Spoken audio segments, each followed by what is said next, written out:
성장한 자식을 대하는 부모의 지혜. 1. 새로운 둥지를 향한 여행. 수진이가 마지막 짐을 정리하며 방을 둘러보았다. 28회 동안 매일 밤 잠들었던 이 공간이 이제는 낯설게 느껴졌다. 벽에 걸린 어린 시절 사진들, 책상 위에 작은 화분, 그리고 엄마가 매일 아침 햇살을 넣어주던 커튼까지 모든 것이 추억으로 변해가고 있었다. 거실에서는 엄마가 분주히 음식을 준비하고 있었다. 너무 많이 싸면 무겁잖아 하며 투덜거리지만 사실은 딸이 좋아하는 반찬들을 하나라도 더 챙겨주고 싶은 마음이었다. 아빠는 신문을 읽는 척하며 안경 너머로 딸의 모습을 계속 훔쳐보고 있었다. 엄마, 아빠, 그만 걱정하세요. 차로 2시간 거리인데 뭘 그렇게. 수진이는 웃으며 말했지만 목소리에 떨림이 섞여 있었다. 결혼한다는 기쁨과 동시에 평생 함께했던 가족과 떨어진다는 두려움이 공존하고 있었다. 짐을 차에 싣는 순간 엄마의 눈물이 터졌다. 우리 딸이 이제 정말 어른이 됐구나. 아빠도 목을 가다듬으며 딸의 어깨를 토닥였다. 행복하게 살아라. 힘들면 언제든 집으로 와. 차가 골목을 빠져나가는 동안 수진이는 백미러로 손을 흔드는 부모님을 바라보았다. 그들이 점점 작아지는 모습을 보며 자신도 모르게 눈물이 흘렀다. 하지만 그것은 슬픔만의 눈물은 아니었다. 새로운 시작에 대한 설렘과 부모님이 자신을 믿고 보내준다는 감사함이 함께 섞인 눈물이었다. 새 집 앞에 도착했을 때 남편이 따뜻하게 맞아주었다. 이제 우리만의 둥지네. 그의 말에 수진이는 미소를 지었다. 부모님의 사랑 위에 자신만의 사랑을 쌓아가는 새로운 여행이 시작되는 순간이었다. 집으로 돌아간 부모님도 빈 방을 바라보며 생각했다. 딸을 떠나보내는 것은 슬프지만 그녀가 자신만의 꽃을 피울 수 있도록 뿌리를 내려준 것에 대한 자부심도 함께 느끼고 있었다. 사랑한다는 것은 때로는 놓아주는 것이라는 진실을 새삼 깨달으며 말이다. 뿌리와 날개. 좋은 부모는 자녀에게 뿌리와 날개를 줍니다. 뿌리는 안정감을, 날개는 자유를 의미합니다. 붙잡지 않고 날도록 도와주는 사랑이 필요합니다. 부모의 사랑에는 2개의 얼굴이 있습니다. 하나는 보호하려는 마음이고 다른 하나는 자유롭게 해주려는 마음입니다. 이 두 마음 사이에서 부모는 매일 선택의 순간을 맞습니다. 뿌리는 깊고 단단해야 합니다. 아이가 세상의 거센 바람 앞에서도 흔들리지 않을 수 있도록 무조건적인 사랑과 신뢰의 토대를 만들어 주어야 합니다. 내가 어떤 선택을 하든 어떤 실수를 하든 너는 소중한 존재야라는 메시지가 아이의 마음 깊은 곳에 뿌리내리도록 해야 합니다. 이런 뿌리가 있는 아이는 실패를 두려워하지 않습니다. 언제든 돌아갈 집이 있다는 것을 알기 때문입니다. 하지만 뿌리만으로는 충분하지 않습니다. 날개가 있어야 아이는 자신의 하늘을 날 수 있습니다. 부모의 품 안에서만 안전한 아이는 결국 세상의 높은 곳을 볼 수 없습니다. 날개는 점진적으로 키워져야 합니다. 처음에는 부모의 손을 잡고 작은 발걸음을, 그 다음에는 혼자서 넘어지고 일어나는 경험을, 마침내는 스스로 선택하고 책임지는 용기를 길러주어야 합니다. 붙잡지 않고 날도록 도와주는 사랑이야말로 부모가 줄 수 있는 가장 큰 선물입니다. 이는 자신의 불안을 아이에게 전가하지 않고 아이의 성장을 믿고 기다리는 인내의 사랑입니다. 때로는 아이가 넘어지는 것을 지켜보는 것이 대신 해주는 것보다 더 큰 사랑일 수 있습니다. 결국 좋은 부모는 정원사와 같습니다. 씨앗에게 좋은 흙과 물을 주되 어느 방향으로 자랄지는 씨앗 스스로 결정하도록 믿고 기다리는 것입니다. 3존중의 힘.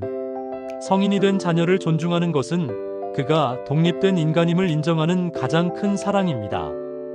존중은 관계를 더욱 단단하게 만듭니다. 그 존중의 진정한 의미. 많은 부모들이 존중한다고 말하면서도 여전히 자녀의 선택에 개입하려 합니다.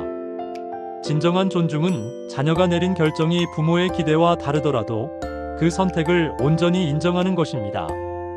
이는 포기가 아니라 성숙한 사랑의 표현입니다. 성인 자녀는 더 이상 부모의 보호 아래 있는 어린이가 아닙니다. 그들은 자신만의 경험과 판단력으로 인생을 살아가는 독립된 존재입니다. 부모가 이를 인정할 때 자녀는 비로소 부모를 동등한 어른으로 대하게 됩니다. 존중이 만드는 변화. 존중은 관계의 균형을 바꿉니다. 일방적인 조언이나 걱정 대신 서로의 의견을 나누는 대화가 시작됩니다. 자녀는 부모의 간섭을 받지 않는다는 안정감 속에서 오히려 더 많은 이야기를 나누게 됩니다. 내가 어떤 선택을 하든 엄마는 믿어라는 한마디가 왜 그런 결정을 했니? 라는 질문보다 훨씬 강한 유대감을 만듭니다. 존중받는다고 느낀 자녀는 자연스럽게 부모에게 더 가까워집니다. 존중의 구체적 실천. 존중은 말로만 하는 것이 아닙니다. 자녀가 조언을 구하지 않을 때는 침묵하는 것, 그들의 생활 방식이 부모와 달라도 비판하지 않는 것, 실수를 했을 때 그래서 내가 말했잖아, 대신 괜찮다, 다음에는 더 잘할 거야 라고 말하는 것입니다. 존중은 거리두기가 아닙니다. 오히려 더 깊고 진실한 관계로 나아가는 길입니다. 성인 자녀를 독립된 인간으로 존중할 때 부모와 자녀는 비로소 진정한 친구가 될 수 있습니다. 사부모의 임무. 부모의 역할은 자녀가 더 이상 부모의 도움을 필요로 하지 않을 때까지 지혜와 사랑을 전하는 것입니다. 결국 스스로 설 수 있도록 하는 것이 목적입니다. 이 한 문장에는 부모 역할의 가장 깊은 진실이 담겨 있습니다. 바로 사랑의 역설말입니다. 진정으로 사랑한다면 결국 떠나보내야 한다는 것, 보호하고 싶어서 독립시켜야 한다는 것, 필요한 존재이고 싶지만 불필요해져야 성공하는 것. 많은 부모들이 자녀에게 영원히 필요한 존재로 남고 싶어 합니다. 하지만 진정한 부모의 성취는 자신이 더 이상 필요하지 않는 순간에 있습니다. 마치 훌륭한 의사가 환자를 완전히 치료했을 때, 또는 뛰어난 교사가 학생이 스승을 뛰어넘었을 때 느끼는 보람과 같습니다. 지혜와 사랑을 전하는 것이라는 표현에도 깊은 의미가 있습니다. 지혜만으로는 냉정하고 차갑습니다. 사랑만으로는 맹목적이고 때로는 해롭습니다. 진정한 부모의 임무는 이 둘의 절묘한 조화를 이루는 것입니다. 자녀가 세상을 현명하게 판단하면서도 따뜻한 마음을 잃지 않도록 냉철한 이성과 따뜻한 감성을 모두 갖추도록 하는 것입니다. 현실에서 이 균형을 찾기는 결코 쉽지 않습니다. 언제 도움의 손길을 내밀고 언제 스스로 헤쳐나가게 놔둘지, 언제 조언하고 언제 침묵으로 지켜볼지 판단하는 것은 부모에게 주어진 평생의 과제입니다. 부모의 가장 위대한 사랑은 결국 놓아줌의 사랑입니다. 자녀가 부모 없이도 행복하고 의미 있는 삶을 살 수 있다고 믿고 그렇게 될 수 있도록 준비시키는 것. 이것이야말로 부모가 할 수 있는 가장 큰 선물이자 책임입니다. 5. 놓아주는 사랑. 민호의 어머니는 아들이 대학을 졸업하고 취업을 준비할 때까지도 매일 아침 도시락을 싸주었습니다. 면접 일정을 확인하고 이력서를 검토하며 심지어 어떤 회사에 지원할지까지 함께 결정했습니다. 사랑이라는 이름으로. 엄마, 저 혼자 할 수 있어요. 민호가 조심스럽게 말했을 때 어머니는 당황했습니다. 엄마가 도와주는 게 싫어. 너를 위한 건데. 그날 밤 어머니는 오랫동안 잠들지 못했습니다.